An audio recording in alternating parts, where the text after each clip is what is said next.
Hey everyone, it's Jet Pulse. I thought I made a video and I took a picture of myself. So happy Tuesday to all of you guys. Um, Basically coming back with another video. Just wasted 20 minutes doing this. Um, yeah, basically just going over final mock drafts scenario for Thursday, and also go over Jamal Adams and basically how it played out exactly the way I thought it would. And based on my general consensus of what the Jets might do in the actual draft. First with Jamal. Jamal, it basically happened exactly the way Joe Douglas explained it in the scouting combine. He was going to tackle everything, free agency, draft Jamal afterwards. We have 4 years of control.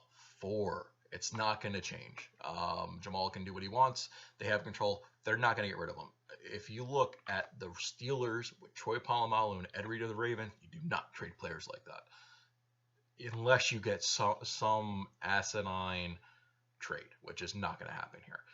So Jamal Adams will be there. It's virtual off-season workouts or video conferences like Zoom and things like that. It's not a big deal. You also got to realize that with Jamal and Sam Darnold's contracts possibly coming up, they have to think long-term and how to budget all that. So Jamal will be here long-term. I wouldn't worry about too much. We're not going to trade him. Don't see it happening. Okay. Going into the draft, first round, Jedrick Willis Jr. out of Alabama. Solidify your right or left tackle. I don't care which one they plays. Our offensive line is better. Honestly, my favorite lineman is Andrew Thomas because he can play right and left. Jedrick Willis is just probably has a better ceiling. Andrew Thomas is probably at his ceiling. Jedrick Willis has an opportunity to be better. And I think that's the potential there. If Mekhi Beck didn't fall, I really think they'll flip a wide receiver. But in this scenario, Jedrick Willis Jr. was available, so I went with him. In the second round, 48th overall, Laviska Shenault Jr. out of Colorado. Like my previous video, physical, speedy, need guys like that. Reminds me a lot of Brandon Marshall's physical presence, but with the speed of a 4'4", 4'5" guy. It plays fast. Even though he has some durability issues, I think you can take a chance at it because of our. After this year, you really think about you're not re-signing Brandon Perriman, and you just got to rebuild the whole thing. So I think he's a solidified guy. It's either him or Brandon Ayuk in the second round. I don't think it's any difference. The only other thing I can see them doing if Terrell Lewis out of Alabama, also durability issues, but if he's there, I think that's what they're going to do. But wide receiver, second round, Laviska Shenault Jr., Colorado, perfect fit. Third round, this is my replacement for Brian Poole for next year because I don't think they'll pay for him.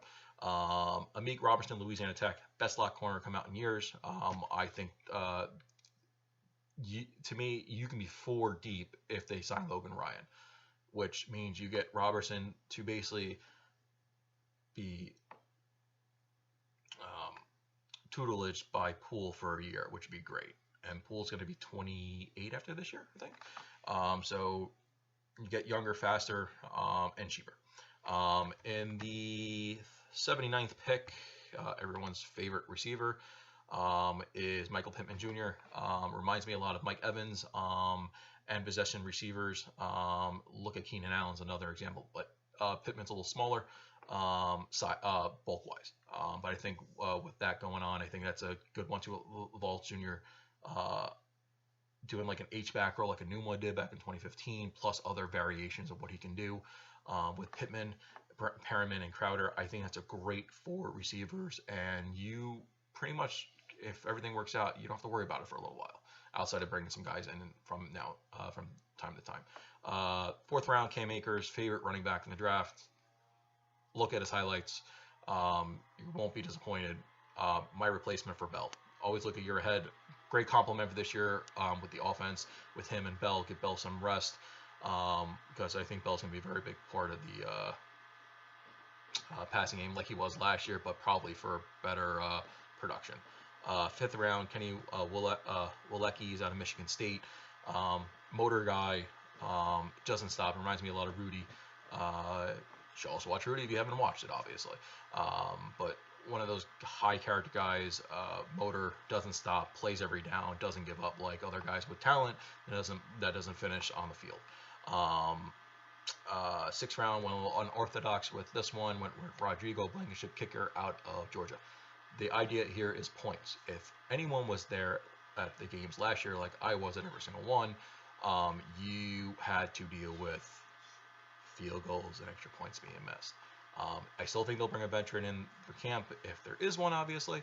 But this, to me, cheap control, best college kicker to come out in a while, and I don't think high pressure situation will be an issue just because he came out from the SEC.